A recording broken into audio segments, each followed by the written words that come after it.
I'll just say it now. Kevin Dunn fucking sucked. Yeah, no, I'm gonna start. I had people being like, we got to respect the old guard, this, that, and the other. No, we don't have to. I'm so sick of this word respect in professional wrestling. Listen to me. In no other sport do you need to just respect somebody because they came before you or because they played longer than you. If they're bad at what they do, they're bad at what they do. And listen, at the end of the day, we're seeing that WWE was held back for years. Here comes trouble!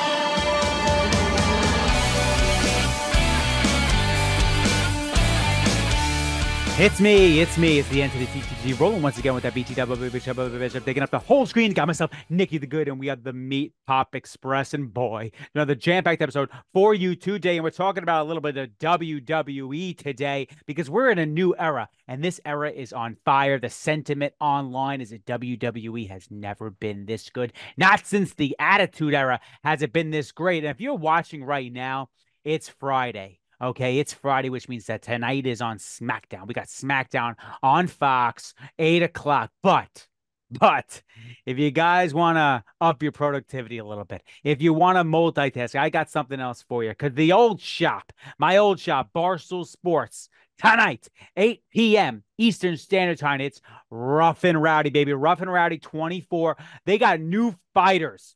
New fighters this time around, Ben. It's going to be an incredible show. It's Rough and Rowdy 24 Country Roads, brother. It's the whole deal. We got 20 plus fights. You got Big Cat. You got El Prez on the call. And if you know anything about Rough and Rowdy, it's the best bang for your buck in the entire world, baby. So 8 p.m. tonight. Make sure you buy Rough and Rowdy because listen, you never know what's going to happen. You got guys that are coming straight off from work and just knocking each other out. Some people, you got some coal miners. You got people that probably work at the local store. They're just showing up, trying to get their chance of glory. They're trying to knock out some random dude that they may know, they may not know. He may be their cousin, he may be their brother. Who the hell knows? You got chicks fighting, you got ring girls. You got ring girls. Some are hot, some are not. But who doesn't love that shit, man? We're bringing it back. Just like the Attitude Era is coming back.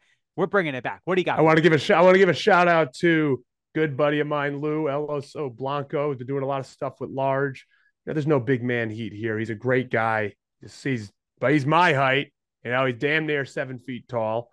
He's boxing against a guy that's 400 pounder or something like that. We're going to show that height is greater than weight. And I cannot wait to see him do his thing on Friday night. He's going to knock this dude out, man, because Lou Bruno. Remember the name. pro wrestlers, we're number one, baby. I'm not one, but Ben is. And we're going to knock this son of a bitch out. I don't give a damn. We're going to represent the brand the way it needs to be represented. So Rough and Rowdy, pay-per-view tonight, 8 p.m. Make sure you go to buyrnr.com and get it right now. Damn, we got Big Cat. We got El Prez on the call. Like I said, there's nothing better in America than Rough and Rowdy. Buy it. Now let's get back to the show. Look at that, man. Ain't nobody else doing that over there. No one else cutting a promo like that over there. So I guess I'll just do it myself like I do everything else. But we want to talk about a little bit of WWE, Ben. All right. Let's do Okay, it. so we're in the new era, right? We're in the new era. And to me, what has stood out more than anything else in this new era is the production. And I'll just say it now. Kevin Dunn fucking sucked. Yeah, no, I'm gonna start. I had people being like, we got to respect the old guard, this, that, and the other. No, we don't have to. I'm so sick of this word respect in professional wrestling. Listen to me. In no other sport do you need to just respect somebody because they came before you or because they played longer than you. If they're bad at what they do, they're bad at what they do. And listen, at the end of the day, we're seeing that WWE was held back for years. Maybe back in the 90s, he was fine, but I think it's because they had big stars. I don't think it had anything to do with Kevin Dunn. Nothing to do with Kevin Dunn. I'm pretty positive that Kevin Dunn was just the director and he had a lot of other people doing the hard grunt work.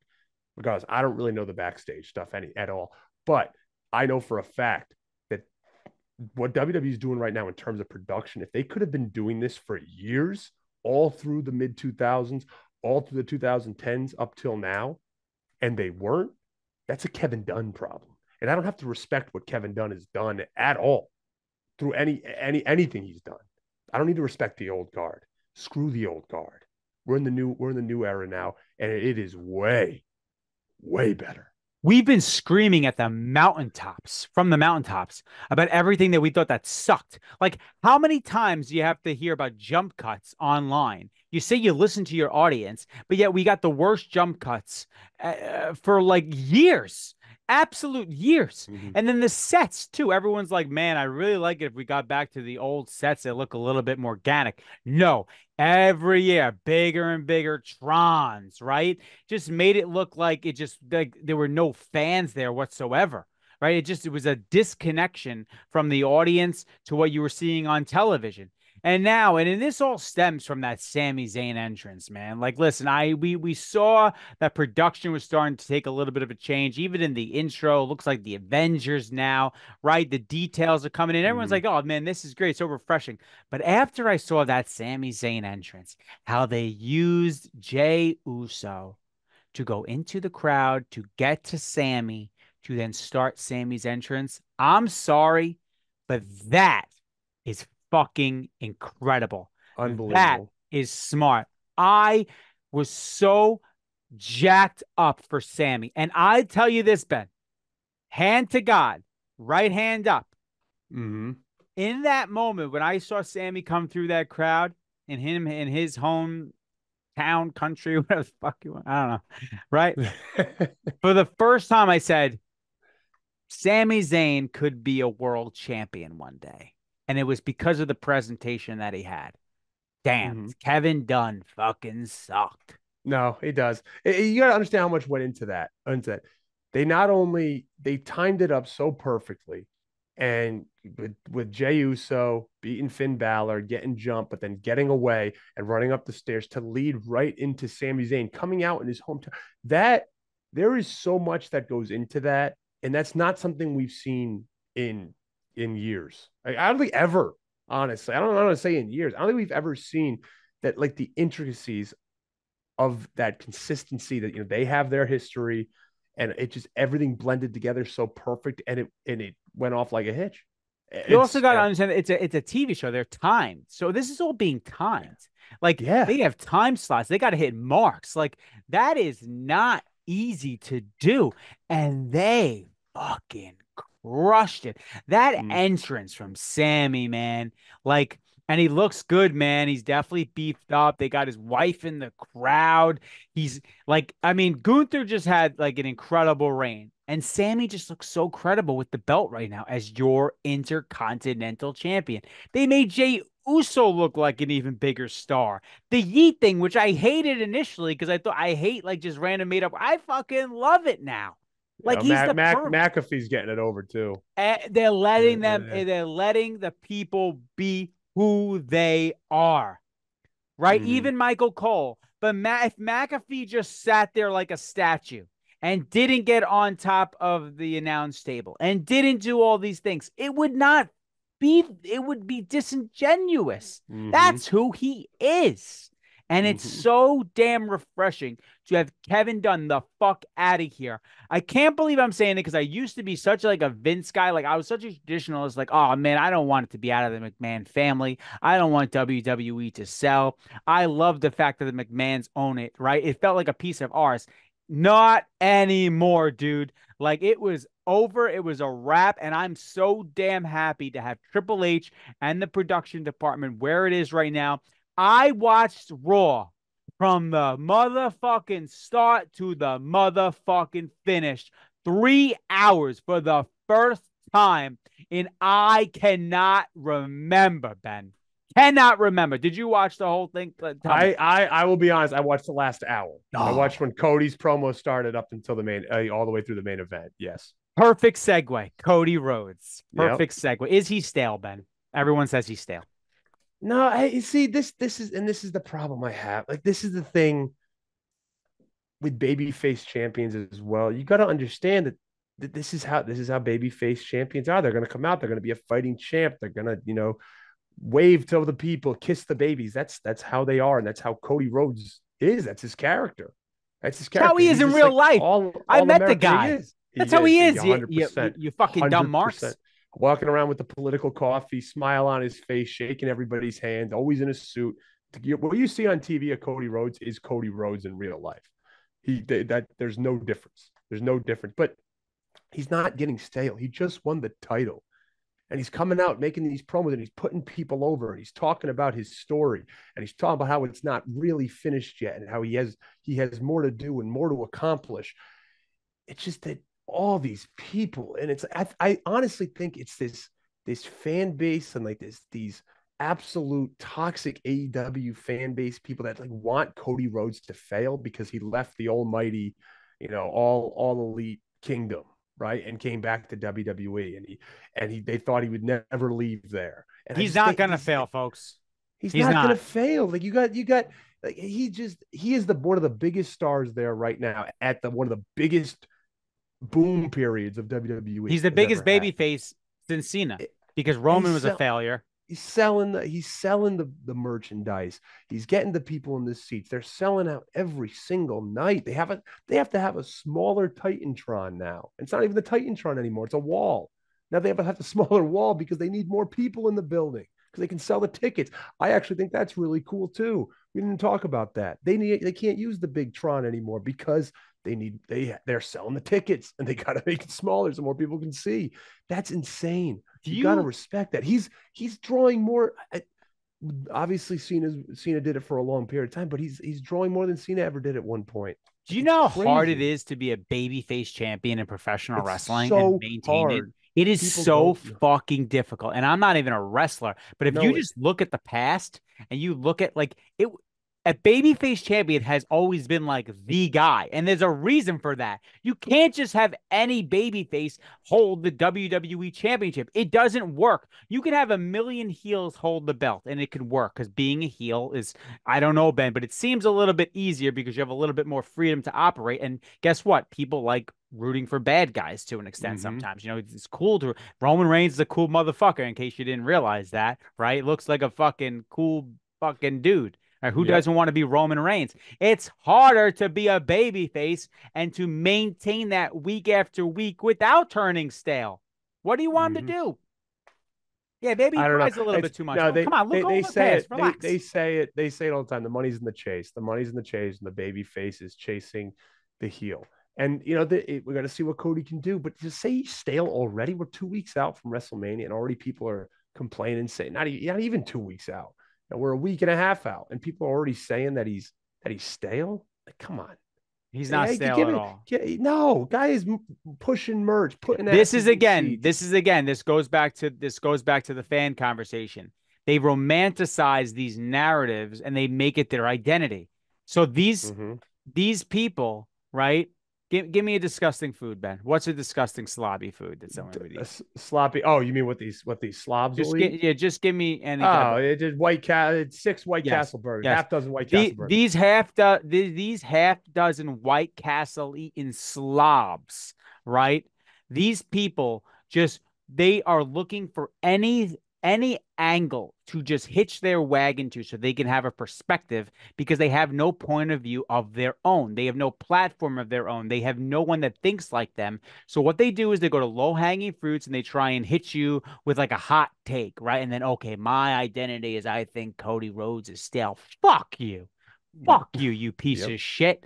He's not stale at all. He's the fucking man, dude. You should fucking be thanking he left AEW and came and giving you, because guess what? This Bloodline story, guess what? It ain't as good if Cody Rhodes ain't back in WWE. You don't have that finish. Who the fuck was going to beat Roman? Who was going to beat Roman that made sense? He'd still be holding that fucking belt. It was the perfect story, the perfect continuation, not the end, the continuation of Cody's story in WWE. And the proof is in the pudding, folks. He's selling it. Like you said, Nick, throughout history, babyface champions. Let's think, really the greatest babyface champions, you can almost count them on one hand. The greatest, like Hogan. Bruno, Hogan.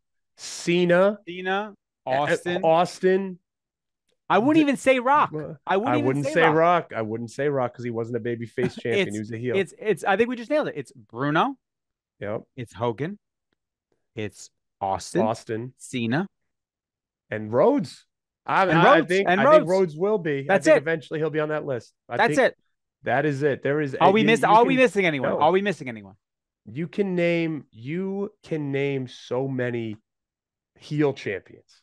and we're not going to because it'll take too much time, that you think of like the greatest. You can name a hundred, you can name 50 of them, but like when it comes to the babyface champion, it's hard. And guys who leave a those are the legacy, four. that's it. That's the four. And then I think gonna get to Rhodes. five.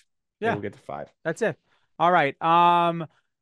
Okay, so we're talking about fans here. We're talking about fans. So okay, so on Monday Night Raw, Sheamus made his return. First of all, I didn't know what that guy was dealing with. For any of you who don't realize about what spinal stenosis does to you, it is fucking awful. It's awful, especially when you're legit you're 6'6", you're a big dude carrying a lot of weight, and you just so happen to be one of the most physical pro wrestlers in the world. So Sheamus came back, and let's be honest, he's probably still working his way back. Sheamus has one of the best physiques in wrestling. Like, he's that big, he's usually shredded. You can't really, I mean, he's pale as shit, so it doesn't look like fucking Orton, you know? But dude, okay, yeah, the guy maybe is not as shredded as he used to be. But for people to come out and be like, "What happened to Sheamus?" Fuck you. Fuck you. What happened to Sheamus? You know how fucking hard it is to do what he did, to come back? You think he was out for no fucking reason? Dude is in his 40s. Fuck you. He came back with 46, 46 years old, and he looks like that. Let me 40s. I need all of you people that took issue with the way Sheamus looked on Monday Night Raw. If you don't have a profile picture, I swear to God, I just want to fucking jump through my screen, Ben. I just want to jump. I want all of you to take off your shirts, take a photo of yourself, please, put it on fucking online right now. I want to see it. I want to see all put you it guys. online. I want to see all you guys shirtless, please. And that's not weird. I gotta say, because the same people that are coming at me online. I'm like, I honestly, my blanket response right now is like, upload a profile picture, or I'm not having a conversation with you.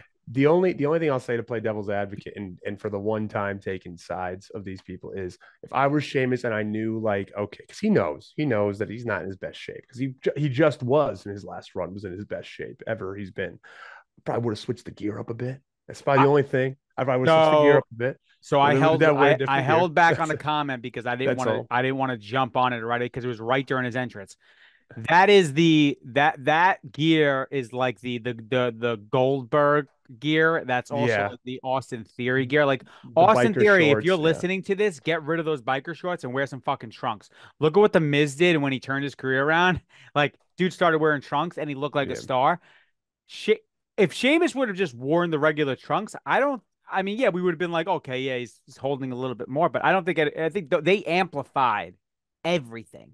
Like, dude, you need to be like fucking shredded. Those like weird longer biker shorts look so weird. I think and then they start hiking up a little bit middle of the match, and it just never looks good. But I'm just so sick. The audacity of wrestling fans, out of all fans, to talk about what other people look like. You fucking take over. And I'll say that, and I tweeted this, that body shaming is objectively wrong. But even I was body shamed by a high ranking official at if you want to call it a high company. I'm not going to mention which company it is. But it'd be funny if I told you who actually said this, because it would be hysterical, and I'm sure Nick knows who I'm talking about, but I wouldn't say it out loud. But and I was told, like, oh, your body's not really good. You're not like big enough, but you're not skinny. It's like, it's a weird. And I tweeted the picture of what I looked like at that time, and still I still got pretty much body shame. But you know what? I didn't think much of it. And it is professional wrestling, and it is a TV show, and it is based on, even though body shaming is objectively wrong, it's a subjective business. So that's why I'm always weird about the body shaming thing. I don't think that these marks should be body shaming anybody, because I want to see what you look like, hiding behind your anime pictures, hiding behind your pictures of Mercedes Monet, hiding behind your pictures of Liv Morgan on your Twitter. Let's see what you look like. But body shaming, in my opinion, if somebody wants a certain aesthetic to what they want to see on TV, I don't know. I'm kind of in the thing where I sit in the side of, I don't think it's body shaming. I think it's more just it's just your objective thought and what you I want will. to see. So this is my counter argument to that. Sheamus, we know Sheamus is ripped. In Yes. This guy is like that because he was fucking injured, right? There's Mm-hmm. plenty of wrestlers, and I have met. You've been, if you're on TV, you better look like you should be on TV. Like I am Mm-hmm. like only like the Kevin Owens of the world. Like it's got to be built into your character. Like if you're Samoan, okay, Solo's not ripped, but guess what? Solo's Samoan. That works. But if you're just some regular white guy and you want to come off as some fucking high flyer, some mat technician, and you're looking like you work at at Kmart, or you're fucking working at the Mm-hmm. Stop and Shop, get the fuck out of here. Get off my TV. Like that's not me being an asshole. That's just me being like if I was a wrestler, I would want to be jacked on television. I don't know. That's just me. And that's Yeah. just a preference. And you know it. Like I'm sure at fucking 7 feet tall, 290 pounds, you're working your ass off to look as good as you can. But it ain't Mm-hmm. fucking easy. Not everyone's just born like Randy Orton. Like it's just not No. the case. But it's like you're not unaware of that. Some people just don't put in any effort at all. And I think those are the ones I have an issue with. Mm-hmm. And but the fans to me, they just like the way that they No. talk about a guy like Sheamus, who's 46, has been ripped for literally like 15 years, jacked and maintained it. Have a little bit more fucking respect for They don't know what an injury is because they've never been in they get injured walking up the stairs and pulling a hamstring. So they don't know what spinal stenosis is, Nick. So it's really just how ignorant they are to what actual athletes have when they get injured. They Yep. don't understand it. And then the last thing on the fans, and then we'll close up with a little Bloodline and WWE talk to close out here. So this tweet happened earlier today because we're filming Thursday night. So we have guys. No, we're filming Wednesday night. Sorry about that, guys. But we got guys. Don't be mad. Oh, so this is from Liv Morgan. So this fucking bum. I don't know this kid. What is his name? The Jordan Wrestling, right? Apparently one of the 9 million streamers of wrestling on the internet. Oh, don't even get me this. He took the segment from where Rhea got hurt and she vacated the title and Liv was laughing and whatever. And he was basically like trying to be funny, saying like, I hope Liv, I'm so angry. I hope Liv gets paralyzed. And then he Oh, ends it with he's like sick. he ends it with and by the way, I know everyone's like, oh, she's so gorgeous. Like but that's the only reason why she has the position in WWE, and I've had better. He finished with that. This fucking goon finished with that. And Liv quote tweeted him and goes, guys, don't be mad at him. He probably pleasures himself in his socks for a living. And I'd Yep. like to say that I commend Liv Morgan for taking the approach. Listen, we're in a new era. Just go Call out out the these. marks. Just go out these. Call at him. Just go at him. Just Go call at them him. out. I don't like and you know people give like SRS a bunch of crap for calling out people that rip on them and give them you know what, whatever. I used to think it was silly too, but now I'm like, you know what, sometimes people just need to be checked, and they don't think it's going to happen, and maybe they want the attention, whatever, and then eventually you just mute them, which I think the mute I'll be and actually Dijak said this the other day on Twitter. I think mute is better than blocking, Nick, Mute is better than because blocking. mute it's so because they never see it and they never understand that people you get listen to this, don't block people, just mute them, because if you block them, they're going to get the satisfaction that like, oh yeah, I got to you and you finally blocked me. If you mute them, they're just talking into the abyss and they never know if you see it or not. If you That's if the you're best one. if you're getting trolled online by people that clearly have no lives, right? It's okay to go back and forth with them, but then eventually do mute them, because the reality is those people hate their lives. They have Yeah. nothing to live for. The best part of their day is thinking that they are bothering you. So I'll go back and forth, and I do not shy from it. I go back at people with like 3 followers. I don't give a fuck. It You doesn't come matter. at me, I'm bringing Go the ahead. heat. But Yeah. eventually, I mute. I mute Because you're a conversations. waste of time. I mute people. I mute them, and then there's nothing worse than them being like, "Dude just doesn't They're care." waiting. Like, Yeah. like they're Now you're waiting for you to indifferent. respond. Now it's indifference, and Yeah, indifference is worse than it. When you are mad at somebody, that's actually better for them than you just being indifferent. And right. once you become indifferent, now they don't matter. They don't matter at all. So Normally, use what that I to do your is I'll even sign off. I'll be like, hey, like I've given you your time.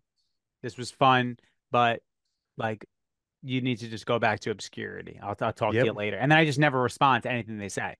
It's Mm-hmm. great. It's the best.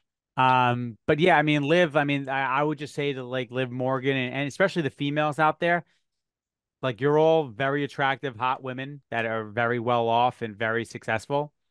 Don't let these people off the hook. There's no Don't point let them. anymore. Like the No. WWE is not going to be a PG product. It's going to go to Netflix. We're going to be getting our, obviously it's way more edgy now. These Go at people them. go at him. Like I'm not saying you got to crush him, but like exactly what Liv did there, right? Like, hey, don't be mad at him. It's fine. Like there's nothing worse than being called out for what you are. And that dude definitely is just whacking it off into a sock, Yep. probably of Liv Morgan, you know? Like he's Probably. like he's probably doing that thinking like, "Oh, I got her attention. She saw what I look like." Like, dude, you're going to be a lonely, lonely person for a very, very long time. Um, let's close off with a little actual bloodline talk and what's going on Yep. in WWE, Ben. Tell me about the current product. What are you excited about? What about this This is bloodline we we got? and if obviously the bloodline things are changing. We don't know who's going on what side. Solo's breaking off into his own group.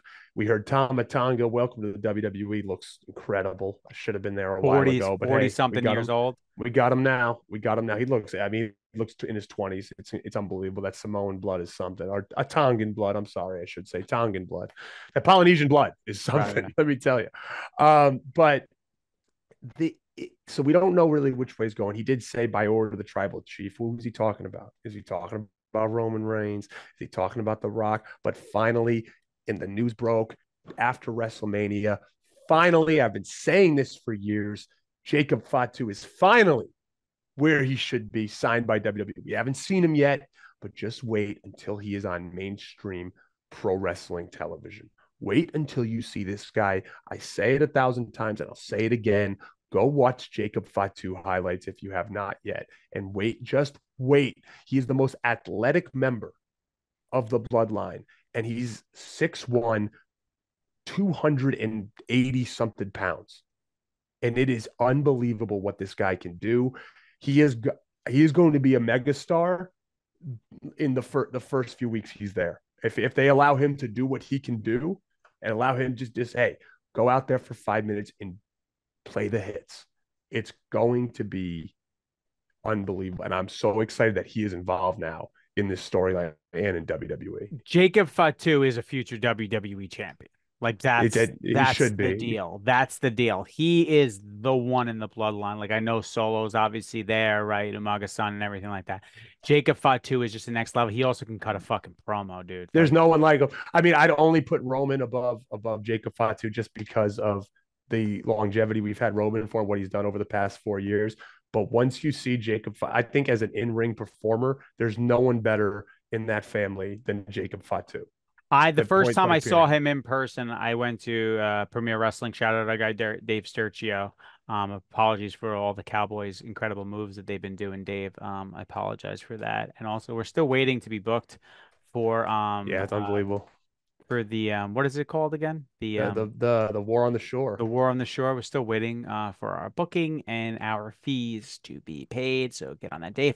But no, all seriousness. So I was at one of the shows with Dave and Chernoff, and they were doing that. And then Jacob Fatu was in the main event with Cardona. This dude, when he came out, I was like, what is he doing here? Like, this is it. This is the guy. Like, he is, he makes everything look so damn easy. And he's a big, big dude, man. The bloodline, what's funny is we just got done with some of the greatest stories ever told in professional wrestling. It may There's so just much more. it may just be even better. Like, because we're talking No, about guys like The Rock, obviously, is in another stratosphere. But like, you want to talk storytelling and the fact that we have this family now that WWE is actually going to be like, hey, you know what's a good idea? There's this long lineage. Why don't we kind of build that out? And you can go anywhere, man. You still got like, like, dude, Nia Jax is in is in the family. Like Nia's in the family. Naomi's in the family. Like There's a And there's a lot there, and lot of there's like different and there's ways like to two or go. three more that are just started wrestling that are there's Zilla Fatu, there's Lance Hawaii, there's a few more that you can have in Dude, this. and it's never gonna end either. It's And never gonna end. it shouldn't. I've always said like you're Samoan, you're damn bulletproof in wrestling, you know, but And or you're Tongan, you're bulletproof. I And mean, you know what? The But Rock's fair to daughter, them. the Rock's daughter, she's doing her thing in NXT. You know, Yeah. they got her in the GM position, right? She's doing a good job there. She's on TV every single week. You know what I mean? She's building out. She's super fucking young. Yeah. Like super duper Yeah. young.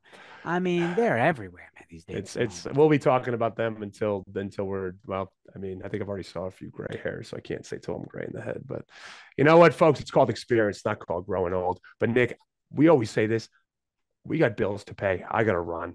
The shoot job is calling. So, want to wrap this up? Yeah, let's do it, brother. I mean, let's throw Keep a it shot. positive. Keep it trucking, and keep the shades on because the sun never sets on a cool guy. Later, Marks.